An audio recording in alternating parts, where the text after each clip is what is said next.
As a parish, St. Clare is relatively new. It was established in 2009 when 3 parishes were brought together into one: St. Patrick in Askeaton, St. Mary in Greenleaf, and St. Paul in Wrightstown. But at the same time, St. Clare is an old parish because its history didn't start in 2009. It started with the life of those 3 former parishes. And that's a story that began the same year Wisconsin became a state, in 1848.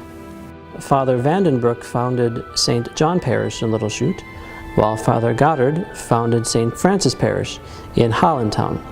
With the massive immigration of Europeans in the mid-1800s, the Catholic population at both Little Chute and Hollandtown began to explode. People were looking to spread out.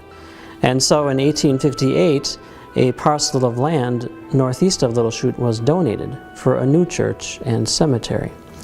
The area was then known as Snyderville, and it was there that a simple log structure, the Chapel of the Lone Pine, was built. But already by the late 1860s, the chapel had become too small, and so the people were persuaded to build a new church in Wrightstown. In 1868, a new wooden church was constructed by the bridge. As Catholics spread out from Little Chute and Hollandtown, life in general was booming. St. Paul's congregation in Wrightstown could no longer fit in the small white clapboard church. And so in 1885, a new brick church was built. These people, however, soon outgrew this building as well, and so it was dismantled, and in 1910, the current St. Paul Church building was erected.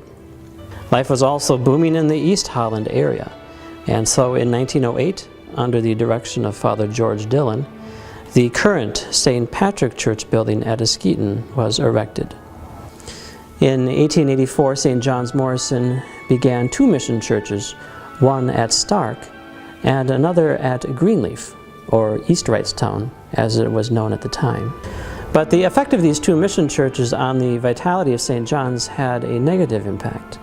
The congregation at St. John's Morrison slowly declined to the point that in 1966 there were only 38 families remaining.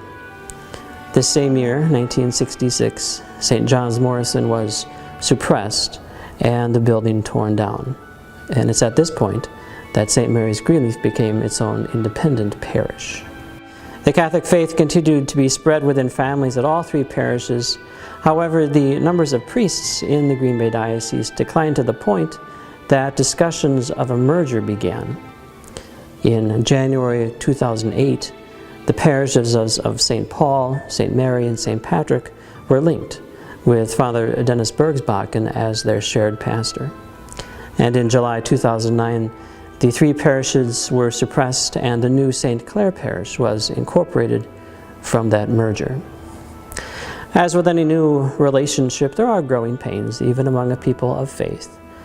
But that faith and the determination of the people will ensure that the gospel message will continue to be proclaimed in this area.